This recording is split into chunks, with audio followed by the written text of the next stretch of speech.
The city buzzed with life as hovercrafts zipped through the air and autonomous cars glided effortlessly along streets lined with holographic billboards. Amidst this technological utopia stood EctoLife, a towering dome-like structure that gleamed under the morning sun. Its sleek design, a combination of glass and steel, reflected not only the light but also the aspirations of humanity. This was no ordinary building. It was the culmination of decades of research and innovation, a facility that promised to redefine the very concept of reproduction. Inside, the atmosphere was hushed but electric, filled with the subtle hum of advanced machinery. Rows upon rows of transparent pods lined the expansive walls, each one softly glowing with life. These artificial wombs, suspended in temperature-controlled chambers, housed the embryos of the future. Tiny hearts beat rhythmically within the amniotic-like fluid, a testament to the cutting-edge science at work. Dr. Layla Arman walked through the main atrium, her white lab coat trailing behind her. Her sharp, intelligent eyes scanned the room as she spoke to a group of journalists who had gathered for an exclusive tour. Layla was no stranger to the spotlight. As the visionary scientist behind EctoLife, she had become a global figure, both revered and criticized for her groundbreaking work. EctoLife is not just a facility, she began, her voice steady and filled with conviction. It is a revolution. For centuries, human reproduction has been bound by biology, fraught with risks, complications, and inequalities. We have now transcended those limitations. She gestured toward the rows of pods as the journalists followed her gaze. Each of these artificial wombs is designed to replicate the natural environment of a mother's uterus. From nutrient delivery to waste management, every aspect has been meticulously engineered to ensure optimal growth and development. A holographic screen emerged from the floor, displaying a 3D model of the artificial womb system. Dr. Arman continued, her tone infused with pride. Parents can monitor their baby's development in real time. They can track everything: heartbeat, brain activity, growth milestones, and even make adjustments if needed. For example, if there's a risk of genetic disorders, we can intervene early to correct them. The journalists murmured among themselves, a mixture of awe and skepticism in their expressions. One of them raised a hand. Dr. Arman, some critics argue that this technology is unnatural, that it's an affront to the sanctity of life. What do you say to that? Layla paused, choosing her words carefully. Nature has always been our guide, but it's not without flaws.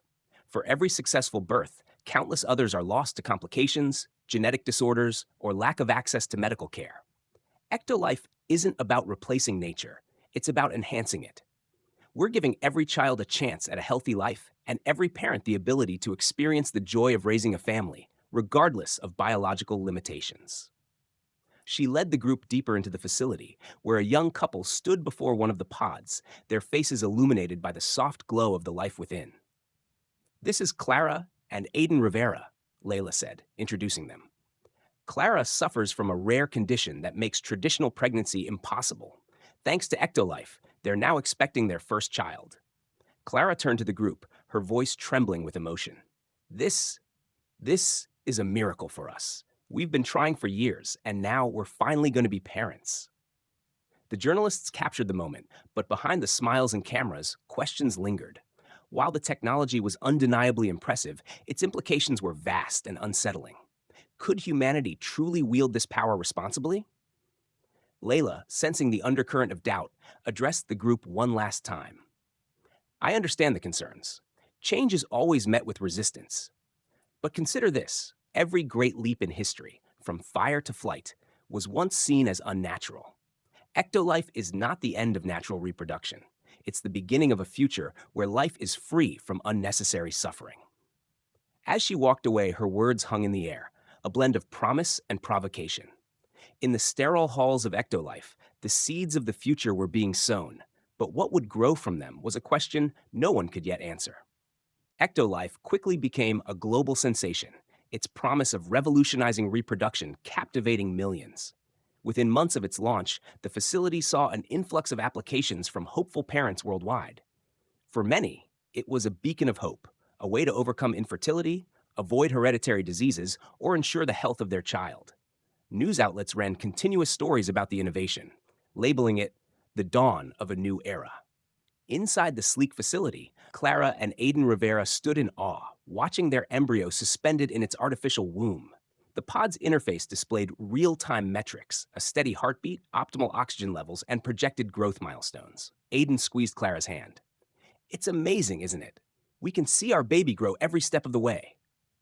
Clara nodded, her eyes glistening with emotion. Nearby, other parents gathered in similar awe, their faces a mix of wonder and relief. Personalized holographic dashboards allowed them to interact with the process, from selecting nutrient blends to monitoring neural development.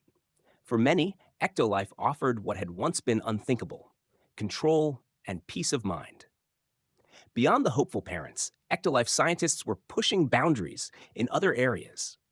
The facility began exploring applications beyond reproduction, such as custom-grown organs for transplants and bioengineered tissues for medical advancements. The artificial wombs proved to be versatile, sparking discussions about their potential to eradicate organ shortages. However, the rapid rise of EctoLife was not without controversy. Protests erupted outside the facility, with activists waving signs that read, "Life is sacred, not synthetic," and "Stop playing God." Critics questioned the ethics of genetic customization, fearing a future where humanity might prioritize perfection over diversity. Inside a dimly lit boardroom, Dr. Layla Arman addressed her team. "We expected resistance. Innovation always challenges the status quo, but we must continue proving that EctoLife is a tool for equality, not division."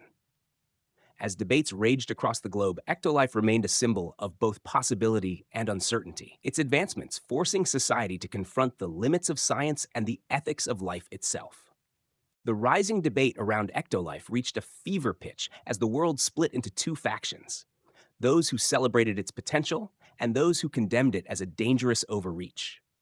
Governments, ethicists, and religious leaders convened emergency summits to grapple with the implications of artificial womb technology. Headlines were dominated by discussions of bioethics, human rights, and the risks of commercialization. Dr. Layla Arman stood at the forefront of the storm, defending her creation. In a high-profile televised interview, she argued passionately, "EctoLife is not about control or perfection. It's about opportunity. Imagine a world free of genetic disorders where no child is born into suffering. That's not playing God. It's alleviating unnecessary pain."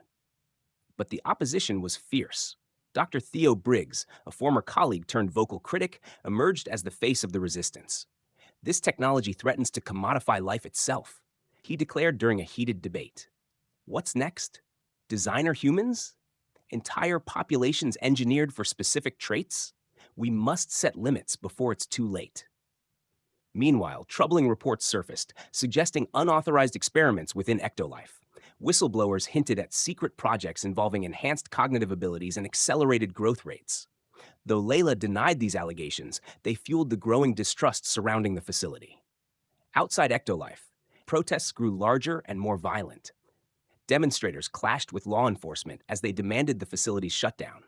In response, an emergency international council convened to determine the future of artificial womb technology. As Layla prepared to present her case to the council, Theo confronted her privately. The camera pans across a bustling, futuristic cityscape where towering skyscrapers gleam under the light of two setting suns. A sleek hovercraft lands on the rooftop of a research facility. A young scientist, Dr. Elara Quinn, steps out, clutching a metallic briefcase. Her determined expression contrasts with the chaos of the city below. Inside the facility, a sprawling laboratory hums with advanced machinery. Elara approaches a central console where a cylindrical device stands, the Meta Orion. Its surface pulses with a faint, otherworldly glow. Initiating Phase 1, Elara says, typing commands into the console. A holographic projection of spacetime unfolds above the device. The lab's AI, a calm, disembodied voice, responds. Temporal coordinates locked. Proceed with caution. Elara places the briefcase on a table, opening it to reveal a shimmering crystal. She carefully installs it into the Meta Orion, the device emitting a low hum that crescendos into a deep vibration. The room shakes slightly, and a portal begins to form, swirling with fragments of light and shadow. Before Elara can celebrate, an alarm blares. A team of shadowy agents bursts in, led by Commander Kale, a former colleague turned adversary. "Step away from the device, Elara," Kale commands. Elara doesn't flinch. You don't understand, Kale. The Meta Orion isn't just a time machine, it's our only chance to prevent the collapse. Kale smirks. And rewrite history to suit your vision? I don't think so. The agents advance, weapons drawn. Alara activates the Meta Orion, and the portal intensifies. I won't let you stop me, she says, stepping into the vortex. Kale dives after her, and both are engulfed in the swirling light. The scene shifts. Alara and Kale emerge into a prehistoric jungle, their surroundings starkly different from the city they left. Dinosaurs roam in the distance, and a massive volcano looms. Kale aims his weapon. This ends now. Alara smiles faintly, holding a small remote. Not yet, Kale. The future depends on what we do next. She presses a button, and the Meta Orion reactivates, opening another portal as the screen fades to black. The screen fades into a serene, futuristic city. Smart drones glide through the air, delivering packages, while self-driving vehicles hum along pristine roads lined with lush greenery. A narrator begins speaking. In 2030, Nokia envisions a world where technology transforms lives, businesses, and the planet. The scene transitions to a bustling factory where robotic arms powered by 6G networks work with precision. Workers use augmented reality glasses to monitor processes in real time. Nokia's 6G technology connects everything seamlessly, enabling industries to achieve unprecedented efficiency and sustainability. A classroom appears. Students interact with holographic models of the solar system. A teacher remotely joins via an immersive virtual environment. Education transcends borders, fostering learning through immersive experiences powered by next-generation networks. The scene shifts to a rural village. A farmer uses a smart tablet to monitor crops, supported by AI-driven insights. Inclusivity drives Nokia's vision. From urban hubs to remote communities, connectivity empowers progress. The final scene shows a vibrant Earth from space, surrounded by a constellation of satellites. At Nokia, we innovate with purpose, building a future where technology bridges the gap between dreams and reality. The logo appears with the tagline, Nokia, shaping the future together. Fade to black. In a futuristic lab, a 3D holographic chatbot, Holo AI, activates, its lifelike figure glowing softly. Hello, I'm Holo AI. How can I assist you today? It asks, its voice warm and inviting. Technician Sarah steps forward. What's the weather forecast for Tokyo tomorrow? The hologram gestures, pulling up a holographic display. Tomorrow in Tokyo, expect rain with a high of 68 degrees Fahrenheit.